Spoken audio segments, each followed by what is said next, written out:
إن الله وملائكته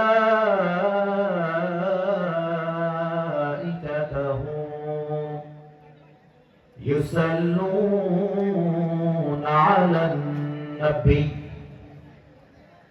يا أيها الذين آمنوا صلوا عليه وسلموا تسليما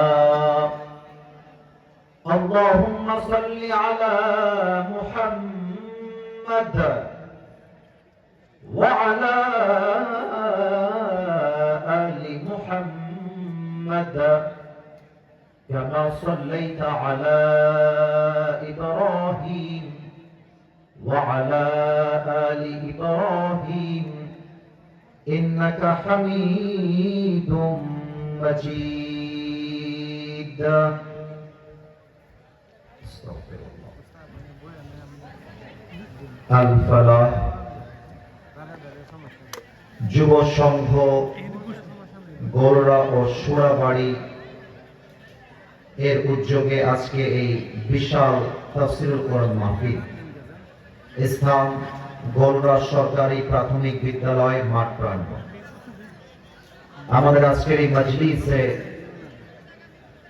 সভাপতি রয়েছেন হাফেজ মাওলানা হাবিবুল্লাহ মিসবাহ, মুহতামিম মোহাম্মদ আলী খান দারুল উলুম মাদ্রাসা পাইকরা, শিক্ষা সম্পাদক তালিমউদ্দিন ওয়াইজিন পরিষদ বাংলাদেশ। আমার হাবিবুল্লাহ ভাই আমার অত্যন্ত প্রিয় মানুষ, কলিজার ভাই, আমার দায়িত্বশীল আচরণ করেছেন।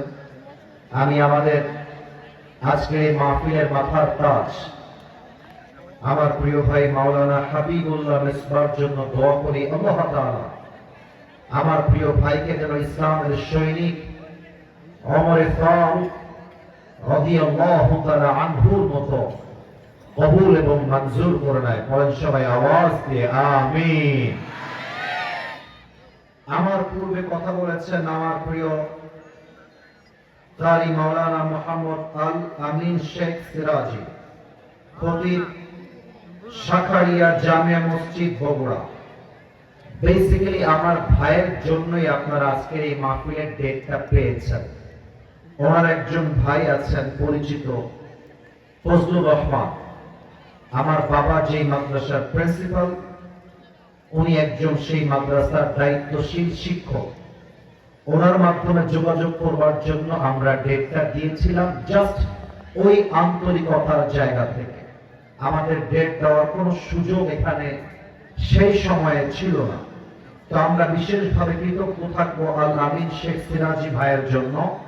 আমি দোয়া করি আমার প্রিয় ভাইকে যেন আল্লাহ তাআলা ইসলামের কণ্ঠস্বর পুরো পৃথিবীব্যাপী যেন কবুল করে। পড়েন সবাই আমিন।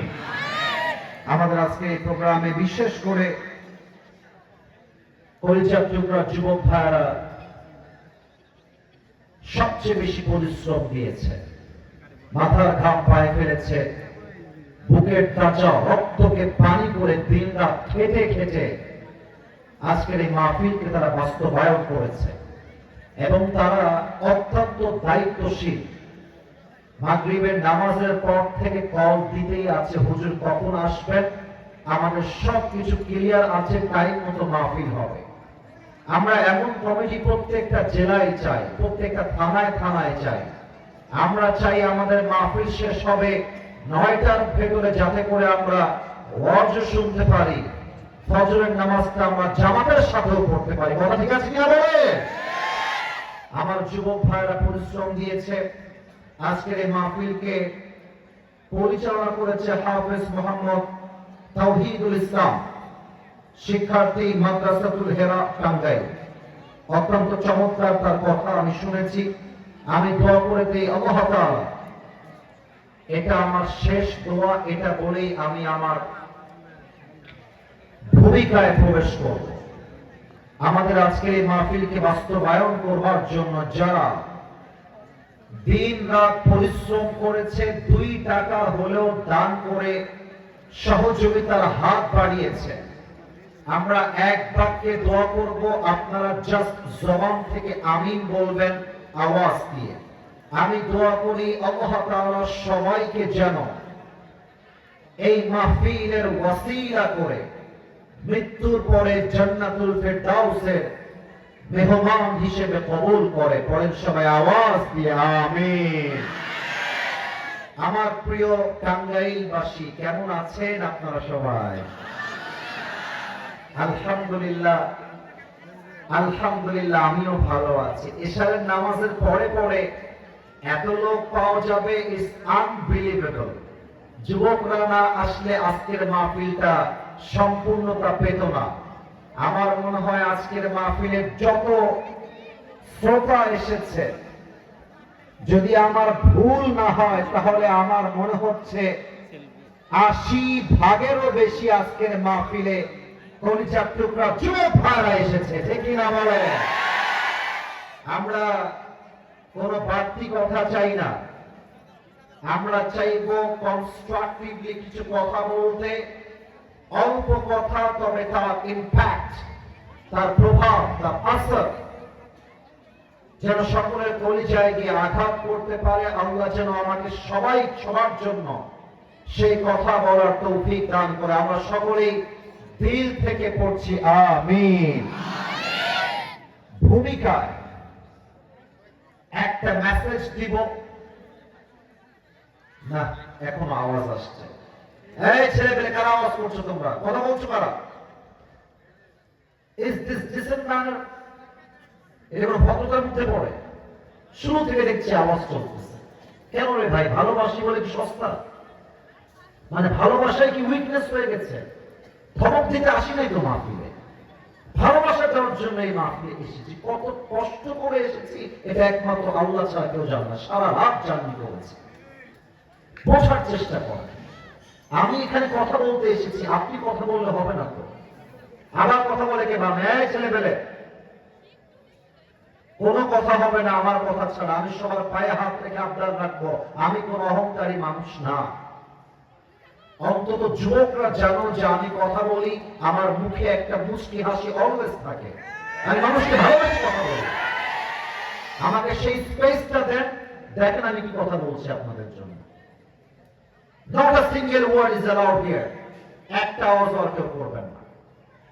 একটা মেসেজ দিয়ে আমি আমার তাফসীর কাম ব্যাক করতে চাই। আমার প্রিয় টাঙ্গাইলবাসী, আমি একটা প্রশ্ন করতে চাই। আমার ওয়াজটা জাস্ট কান দিয়ে নয়, কলিজা দিয়ে আপনার শুনতে হবে। আমি প্রশ্ন করছি, আপনারা জাস্ট আমাকে উত্তর দিবেন, যাতে করে আমি আমার মেসেজটা আপনাদেরকে দিতে পারি আজকের এই মাহফিলে।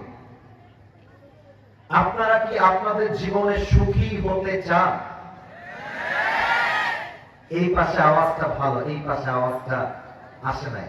আর একবার, আমরা কি আমাদের জীবনে সুখী হতে চাই?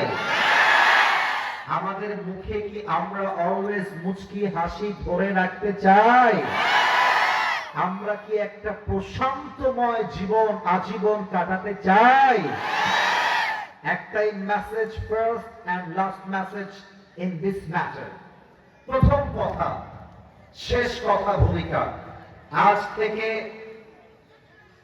আল্লাহ আপনার কপালে যা লিখেছেন, যতটুকু লিখেছেন, আপনি আল্লাহকে বলবেন, আল্লাহ তুমি তোমার এই বান্দাকে যা দিয়েছো, যতটুকু দিয়েছো, আমি তোমার বান্দা হিসেবে I don't have any objection on you. হে আমার আল্লাহ, আমার তোমার কোন সিদ্ধান্ত নিয়ে অভিযোগ নেই। তুমি যা দিয়েছো, যতটুকু দিয়েছো, কেউ যেন বাদ না যায়। আমি শিখাই দিব, আপনারা খালি পড়বেন, আল্লাহ তুমি যা দিয়েছো, যতটুকু দিয়েছো, আমি বান্দা হয়ে খুশি হয়ে পড়ছি আলহামদুলিল্লাহ। আওয়াজটা 80% এসেছে, 100% আসে নাই। আরেকবার পড়েন সবাই আলহামদুলিল্লাহ। এই কপালে আল্লাহ যা লিখে রেখেছে তা কখনো হারিয়ে যাবে না। আর এই কপালে আল্লাহ যা লিখে রাখে নাই তা কখনো আসবে না। 10 নম্বর পারা, সূরাতুত তাওবা 54 নম্বর verse. قل لن يصيبنا إلا ما كتب الله لنا. Oh my Prophet, tell your ummah, whatever I have decided will must happen, and whatever I have not decided will never ever happen. Allah বলছে, হে নবী আপনি বলে দেন আমি আমার বান্দার কপালে যা লিখে রেখেছি এটা হবে, আর যা লিখে রাখি নাই তা হবে না।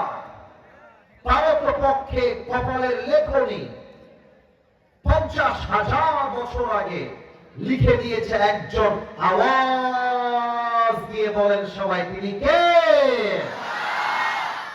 আল্লামা ইকবাল। আমি তার একজন ভক্ত।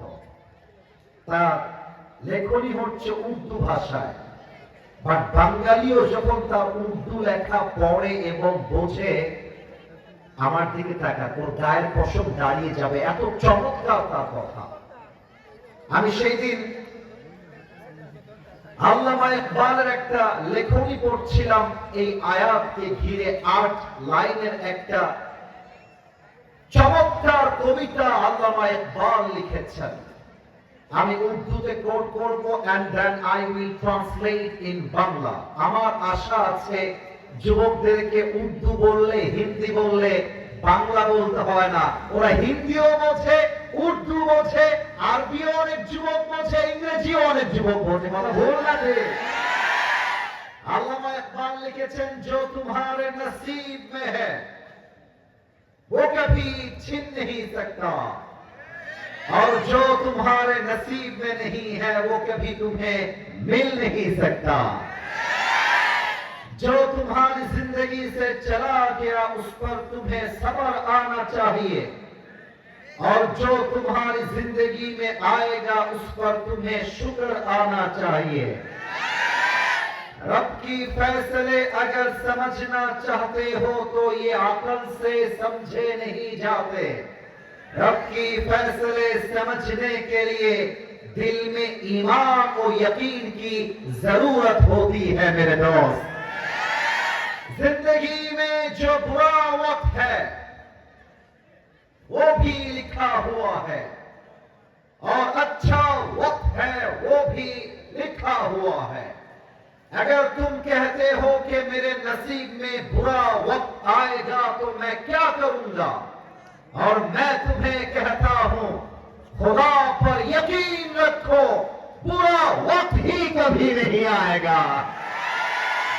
কপালের লেখাটা হারিয়ে যায় না, আল্লাহ যা লিখে রেখেছে তা ঘটবেই ঘটবে। অতএব আজ থেকে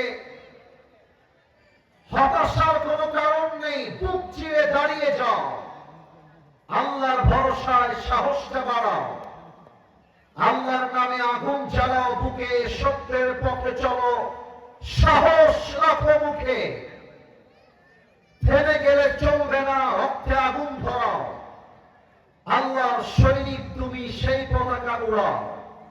আরে আল্লাহ যখন পাশে, কিসের এত ভয়? তাওয়াক্কুল করো, কাছে আসবে বিজয়। মিজানুর রহমান আজহারি হুজুর বলেছিলেন, আধারে ভয় পেও না, আলো আছে আড়ালে, অন্ধকার পালিয়ে যাবে তুমি উঠে দাঁড়ালে।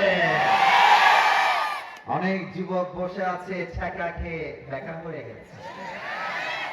ওই যে একটারে পছন্দ করতো, হে বেডি আর এক জায়গায় বিয়ে করছে, মনটা ভেঙে গেছে। সবাই একটা কথা বলে দিয়ে যায়, কবে আবার দেখা হবে আমি জানি না। এই কথাটা পাথর খোদাই করে লিখে রাখবা। ছ্যাঁকা খাইলে মেয়েরা খাবে, পুরুষ মানুষের ছ্যাঁকা খাওয়ার কোনো চান্সই নাই। যদি তোমাকে ছ্যাঁকা দিয়ে কোনো মেয়ে একটা বিয়ে করতে পারে, ওর জন্য লজিক্যাল কথা, একদম লজিক্যাল কথা।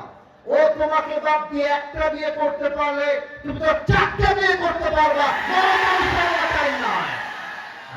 কোনো মেয়ের জন্য ছ্যাঁকা খাওয়ার টাইম নাই। আমাকে আমার মায়ের জন্য যুদ্ধ করতে হবে, আমাকে আমার পরিবারের জন্য যুদ্ধ করতে হবে। আমি টাঙ্গাইলের ছেলে, কোন মেয়ে আমাকে ছাড়লে আই ডোন্ট কেয়ার। আমাকে আমার লাইফে এমন আকাশে উঠতে হবে তোমার মতো কয়েক লাখ মেয়ে আমাকে বিয়ের জন্য পেছনে লাইন ধরে দাঁড়িয়ে যাবে। और भी दुख है जमाने में मोहब्बत के सिवा, राहते और भी है वसल के राहत के सिवा, तू नहीं तो कोई और सही, कोई और नहीं तो कोई और सही, बहुत लंबी है ये जमीन मिलेगी लाखों हंसी, इस जमाने में सनम तू अकेला तो नहीं। देखी ना बोले আরে ওই রকম সুন্দরী আরো আছে, ছাকা খেয়ে দেখা হয়ে যাও না, উঠে দাঁড়িয়ে যাও, তোমার মতো যুবক 10কে পাল্টায় ফেলতে পারবে। আপনাদের বউ আছে কার কার, তারা একটু হাত তোলেন। বউ আছে?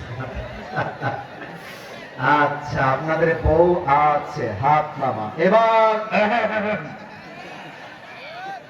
যাদের কপাল পোড়া, হতভাগা, গরিব গরিব সিঙ্গেলরা হাত তোলো সবাই। সিঙ্গেল কারা কারা এসেছো আজকে? ইন্নালিল্লাহ। আপনাদের কারো বউ নাই? না, আমি বিশ্বাস করি না। আবারও বলছি, কারো বউ নাই? আল্লাহ সবাইকে তুমি দিনদার নেককার বউ দিয়ে দিও। যারা আমিন কয় নাই ওই শালা বউ পাবে না। আরেকবার জবান দিয়ে বলেন সবাই আমিন। আমার একটা ওয়াজ আমি মজা করে বলেছিলাম, সিরিয়াসলি বলি নাই। আমি বলেছিলাম শীতকালে কম্বল দিয়ে শীত দূর হবে না, ল্যাপ দিয়ে শীত দূর হবে না, যুবকদের ভয় হওয়ার দরকার। যুবক ভাইরা দেখছি না, আল্লাহ তুমি যুবকদের মনের কষ্ট এই শীতে দূর করে দিয়ে পড়েন সবাই আমিন। আগামীর সংগ্রাম বিয়ের সংগ্রাম, আগামীর সংগ্রাম হারের সংগ্রাম, আগামীর সংগ্রাম গার্লফ্রেন্ডকে বাদ দিয়ে বউ ধরার সংগ্রাম। এবার 3টা তাকবীর দিবেন ভাগাভাগি করে। প্রথম তাকবীর দিবেন বিবাহিত ভাইরা, দ্বিতীয় তাকবীর দিবেন আমার প্রিয় সিঙ্গেল ভাইরা। দেখতে চাই কার গায়ের জোর কত বেশি। বিবাহিত ভাইরা আমাকে দেখেন, একটা কাশি দেন। বাবা রে বাবা। এই সিঙ্গেলরা, আজকে বউওয়ালাদের গায়ের কিন্তু জোর অনেক বেশি। দেখায় যাওয়া লাগবে কার গায়ের জোর আসলে কত বেশি। দেখি না বলে বিবাহিত ভাইরা, আমি বলবো লিল্লাহি তাকবীর, আপনি শুধুমাত্র বলবেন আল্লাহু আকবার, নাম্বার আমি দিব। বিবাহিত ভাইরা রেডি হয়ে যান। লিল্লাহি তাকবীর।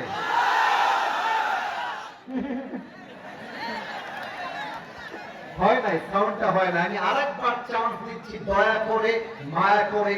আমি আপনাদের দলের লোক। বিবাহিত ভাইরা আরেকবার লিল্লাহি তাকবীর। ফেলে ঠুলে 65, এর বেশি দেওয়া সম্ভব না, 65। এবার আমার সিঙ্গেল ভাইয়াদের পালা। সিঙ্গেল নাই কাশি মারলা, দেখা যাক কারা জিতে। সিঙ্গেল ভাইরা তোমাদের পালা। লিল্লাহি তাকবীর। বিবাহিত ভাইরা আমাকে মাফ করে দিবেন। আজকে আমার সিঙ্গেল ভাইরা বলতে গেলে 90 নাম্বার পেয়ে পাস করেছে। যে কিনা বলে আর কোনো বাড়াবাড়ি নেই। এখন হবে কোরআন থেকে তাফসীর এমন জোরে সবাই মিলে তাকবীর দিবেন এই মুহূর্তে যে আমি স্টেজ ভেঙে নিচে পড়ে যাব। দেখা যাক গায়ের জোর আছে কিনা। একদম হুঙ্কার দিয়ে বলবেন যেন কালকে ইউটিউবে ওয়াজটা আপলোড হলে প্রমাণ হয়ে যায় টাঙ্গাইলের সন্তান কোন বিড়ালের বাচ্চা নয়, সিংহের বাচ্চা আমার সামনে বসে আছে।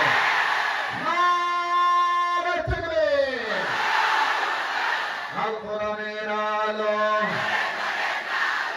আল হাদিসের আলো, কোরআন হাদিস যেখানে, আলেম ওলামা যেখানে,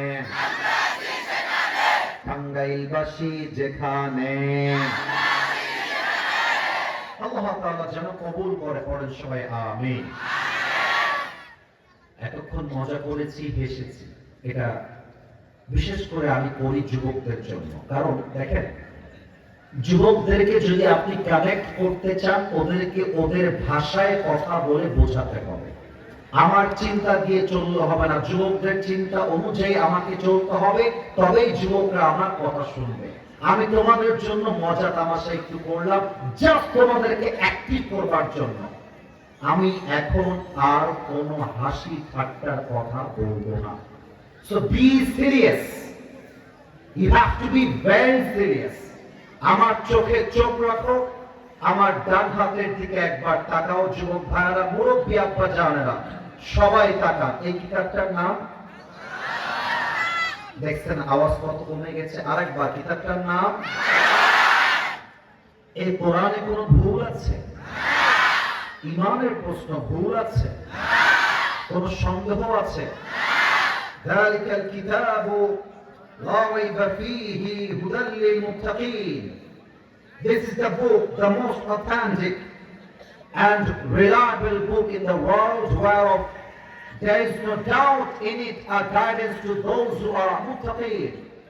এমন একটা কিতাব যে কিতাবে কোনো ভুল নেই, ভুলের লেশ মাত্র নেই।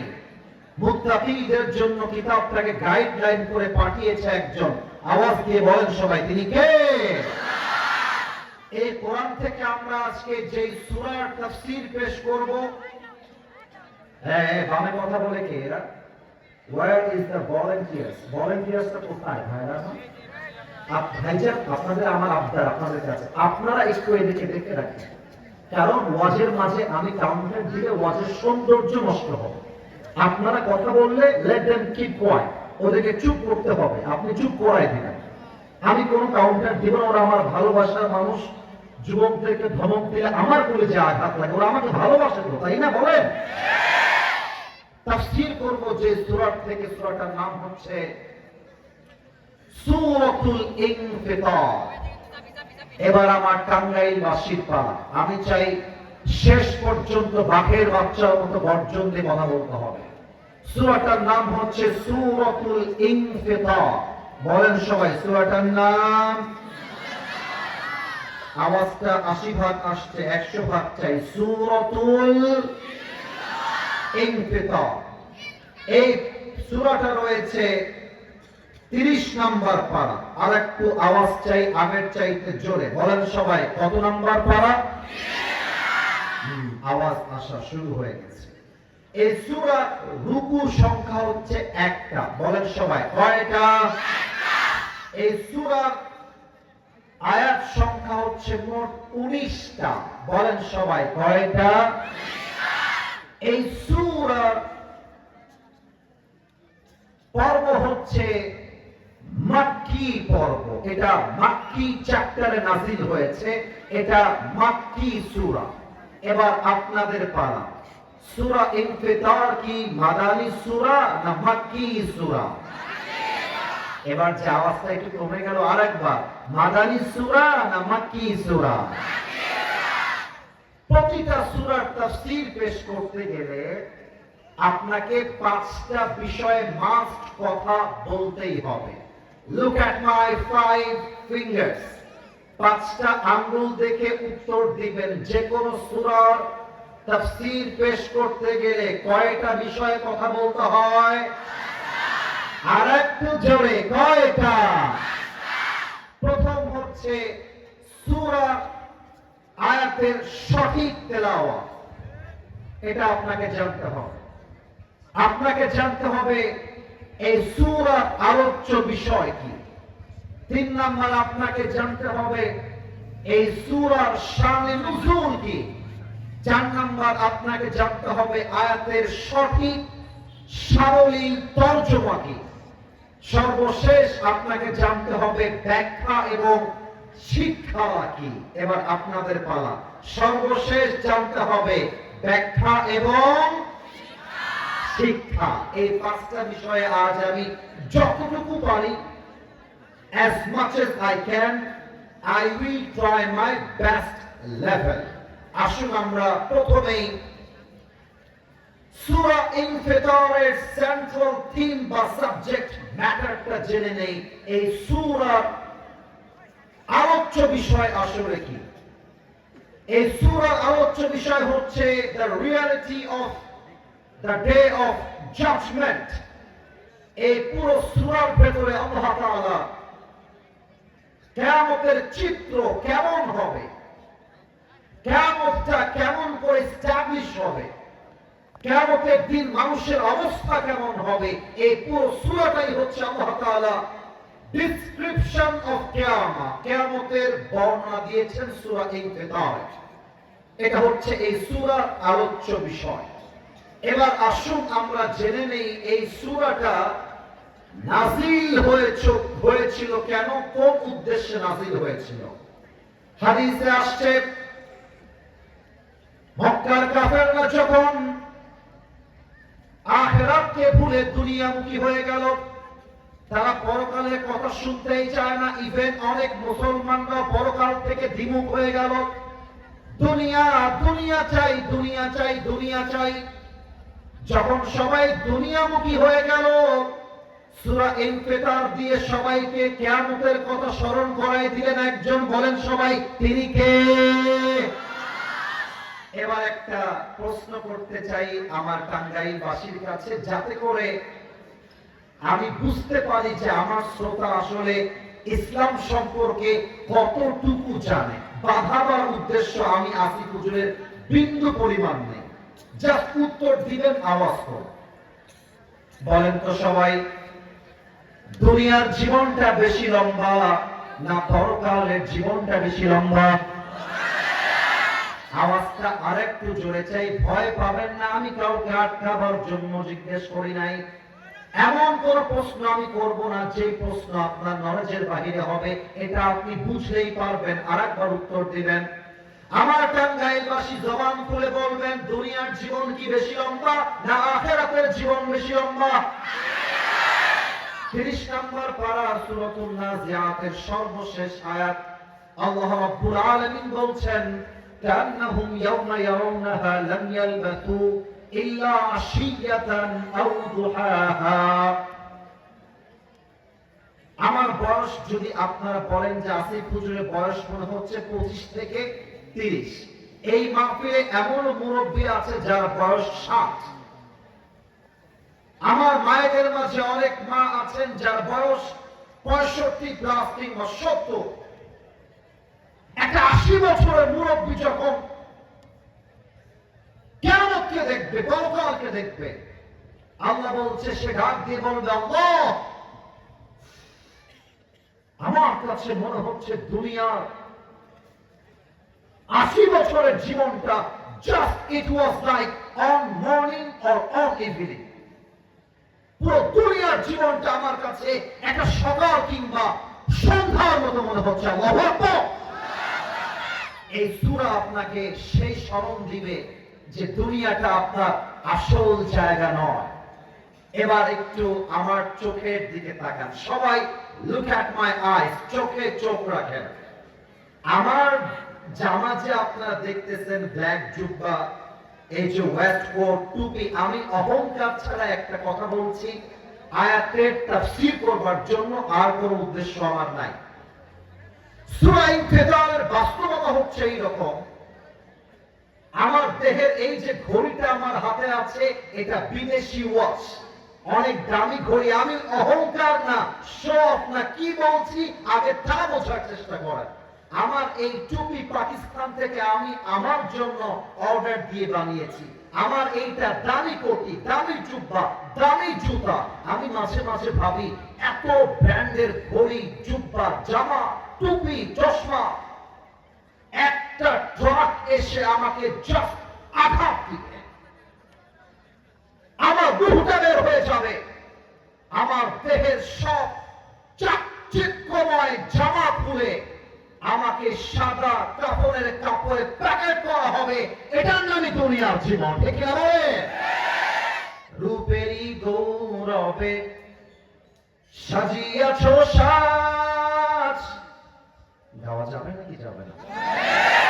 রূপেরই গৌরবে সাজিয়াছ সাজ, সোনা দানা কত কি আর রাজকী পোশাক, যেদিন প্রাণ চলে যাবে সবই পড়ে রবে, প্রাণ চলে যাবে সবই পড়ে রবে, গায়ে দেবে মার কি নথন রে মন আমার, কেন বাঁধো দালান ঘর। একটু গান তো আমার সাথে।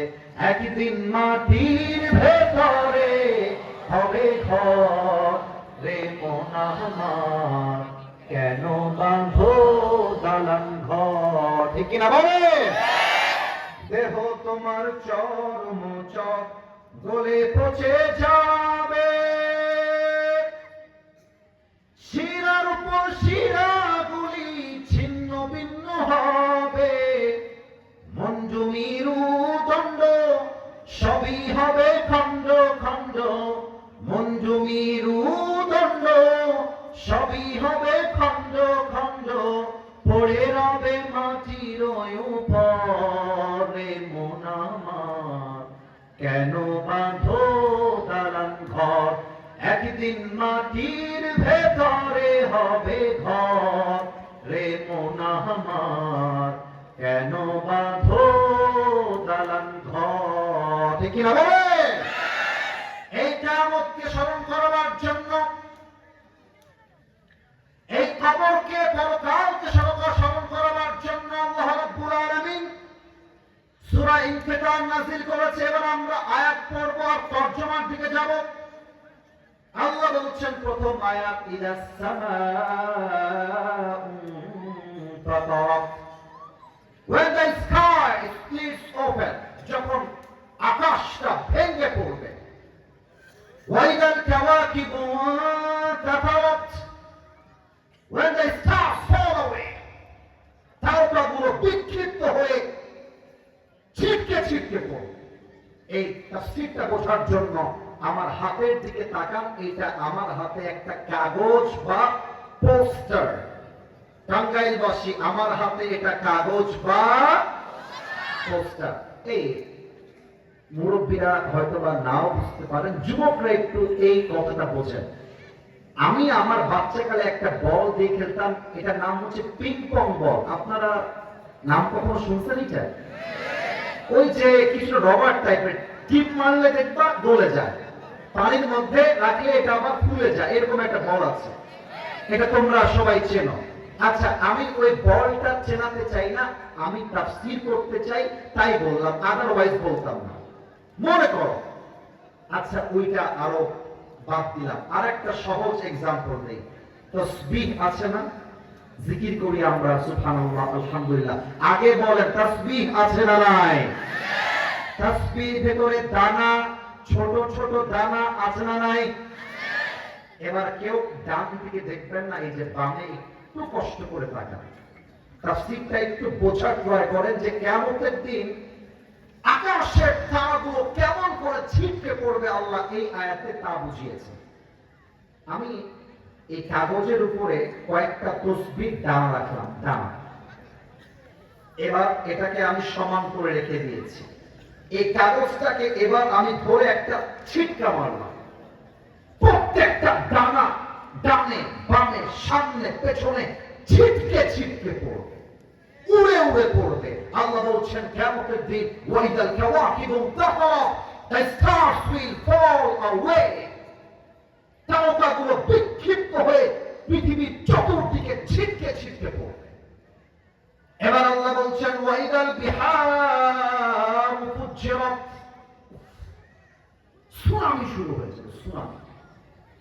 আপনারা হয়তো বা জানেন গত শুক্রবার ভূমিকম্প হয়েছিল, মনে আছে? এই তো বাঘের বাচ্চার উত্তর পেয়েছি, মনে আছে সবার? আমি খাটে শুয়েছিলাম যখন ভূমিকম্প হয়, একদম জুমার আজানের কিছুক্ষণ আগে, যতটুকু আমার মনে পড়ে এটা হয়েছিল। তো আমি দেখলাম যে পুরো ফ্ল্যাটটা একটা কাঁপুনি মারল, ঝাঁকুনি মারল। আল্লাহ বলছে এটা কোনো নরমাল ঝাঁকুনি নয়। কিয়ামতের দিন পুরো সমুদ্রের পানিগুলো টকবক টকবক করে ফুটবে, এমন ভাবে সুনামি ঝড় শুরু হয়ে যাবে, পুরো পৃথিবীর মাটির নিচ থেকে থরথর করে একটা কাঁপুনি উঠে যাবে। আল্লাহু আকবার। ওয়াইদাল কুবুর বু'থিরাত। আমার তাফসীর আপনারা এতক্ষণ কি বুঝেছেন আমি জানি না, আমার কোনো আহামরি যোগ্যতা নেই, বাট এখন যে আয়াতের তাফসীর করব, এটা যদি আমি বোঝাতে না পারি আমার ওয়াজের কোন দাম নাই, এটা আমাকে বোঝাতেই হবে। বকেরা মানে হচ্ছে বিক্ষিপ্ত করে খোঁজা। একটু এক্সাম্পল দেই, আমি তো স্কুলের ছাত্র, আমি স্কুলে পড়েছি, মাদ্রাসাতেও পড়েছি। আচ্ছা, এইটা ভাই টিস্যুর প্যাকেটটা নিলাম ব্যাখ্যা করার জন্য। এইটা আমার আপনার স্কুলের ব্যাগ। এই আমরা এই স্কুলে পড়েছি না সবাই? কথা না বললে কাকে বলবো? পড়ি নাই আমরা? পড়ি নাই সবাই স্কুলে? তোমাদের মনে আছে কিনা, বাট আমার মনে আছে। স্কুলের ব্যাগে দেখতাম আমি, আমার খাতা থাকতো, বই থাকতো, তোমার কলম থাকতো, তারপরে ওই যে একটা আবজা আবজা লেখা হয় পেন্সিল থাকতো, তারপরে তোমার জ্যামিতি বক্স থাকতো। থাকতো নাকি থাকতো না বলো? তো ব্যাগের মধ্যে একটা ব্যাগ, একটা চেন, ওর ভেতরে খাতা, ওর ভেতরে কলম, ওর ভেতরে জ্যামিতি বক্স, ওর ভেতরে সব, ওর ভেতরে আপনি সাইকেলের চাবি রেখেছেন। এটা বুঝলে আপনি তাফসীর বুঝবেন। কিসের চাবি? হ্যাঁ জোরে, কিসের চাবি? টং টং, স্কুল ছুটি হয়ে গেছে, আরে বাড়ি যাবো বাড়ি যাবো, লাভ দিয়ে বের হয়েছেন। সাইকেলের সামনে এসে ভাবছেন হায় হায় হায়, চাবি তো রাখছি ব্যাগের ভেতরে, ব্যাগে তো আমার 14 পুষ্টির সব মালপত্র ব্যাগে ঢোকানো। এবার আপনি কি করবেন? বই বের কর, খাতা বের কর, কোন মতে চাবিটা আমাকে খুঁজতেই হবে। এই যে আপনি তন্ন তন্ন করে খুঁজলেন, এটাকে আরবিতে বলা হয় বুহতারা। ওয়াইদাল কুবুর বুহতারাত, কবরগুলোকে তন্ন তন্ন করে খুঁজে যে যেখানে যেমন ভাবে দাফন করা হয়েছিল, প্রত্যেকটা মানুষকে আবার জীবিত করে তুলবে একজন। বলেন সবাই তিনি কে? এবার বলেন তো, আমাদের আদি পিতা, প্রথম পুরুষ, প্রথম নবী, কেউ যেন আটকে না যায়। আবার প্রশ্ন করছি, প্রথম নবী, প্রথম পুরুষ, প্রথম মানব নাম কি? আদম আলাইহিস সালামের নামটা তো আসতে বললে হয়। বলেন সবাই নাম কি? তখন থেকে নিয়ে আজ পর্যন্ত এবং আগামী পর্যন্ত যারাই মারা গেছে সবাইকে কবর থেকে তোলা হবে। এবার আমি চশমাটা খুলছি, আমি একটু অভিনয় করতে চাই। এই বামে যারা আছো, তোমাদের কাছে আমার আবদার, তোমরা খুবই মনোযোগী আছো, আমার চোখটা একটু দেখেন। আমি একটু অভিনয় করে আপনাকে কিয়ামতের ওই দিন কেমন হবে বোঝাতে চাই। মানুষ হাজার হাজার বছর কবর থেকে শুয়ে উঠবে, চোখ খুলবে। এবার আল্লাহ বলছে ওই দিন মানুষ কবর থেকে উঠে তার প্রথম চিন্তা কি হবে? এবার আল্লাহ এটা বলতেছে, আলিমাত নাফসুম মা কদ্দামাত ওয়া আখরাত। এই আয়াতের ব্যাখ্যা আমি করেছি মাত্র 4 থেকে 5 মাস হয়েছে। কয়েকদিন ঘুমাইতে পারি না। আমার তাকওয়া অনেক বেশি, তা বলছে, বাট আমার ঘুম আসে না শুধু এই আয়াতের ব্যাখ্যা পড়ার কারণে। কি মারাত্মক কথা! আল্লাহ বলছেন যখন তুমি কবর থেকে উঠো, তোমার প্রথম চিন্তা মাথায় এটা আসবে যে আমি আমার দুনিয়ার জীবনে কোনটাকে বেশি গুরুত্ব দিয়েছি আর কোনটাকে আমি কম গুরুত্ব দিয়েছি। এটা হচ্ছে প্রথম চিন্তা। এটার এক্সাম্পল দেখেন। আজকের এই মাহফিলে আমি অনেকজনকে দেখলাম বসে বসে মরে মরে বিড়ি টানতেছে। হ্যাঁ, হাসির জন্য বলি নাই, হ্যাঁ হাসো না, আমি হাসির জন্য বলি নাই। আমাদের মাহফিল চলছে, মোড়ে অনেক লোক বিড়ি টানছে। আমি বাস্তবিক এক্সাম্পল দিচ্ছি।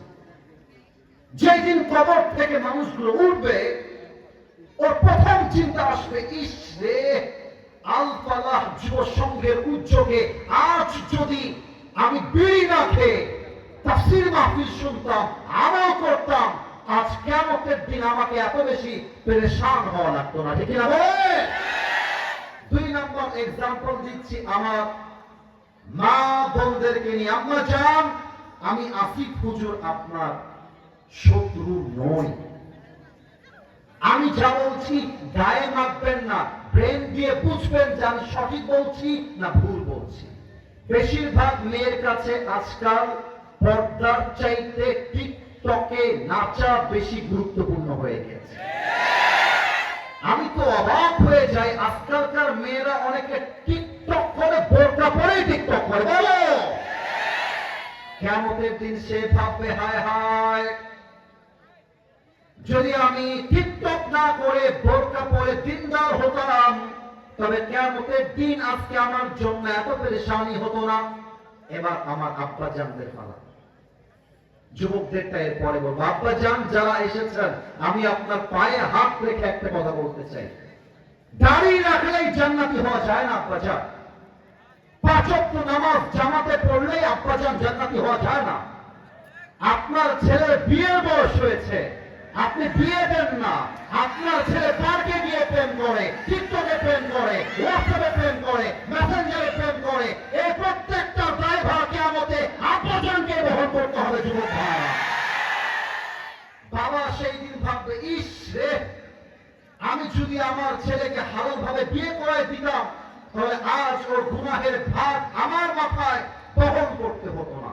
এবার আমার ঠিক বলতে হবে না, কথা বোঝো। এবার যুবকদের পালা।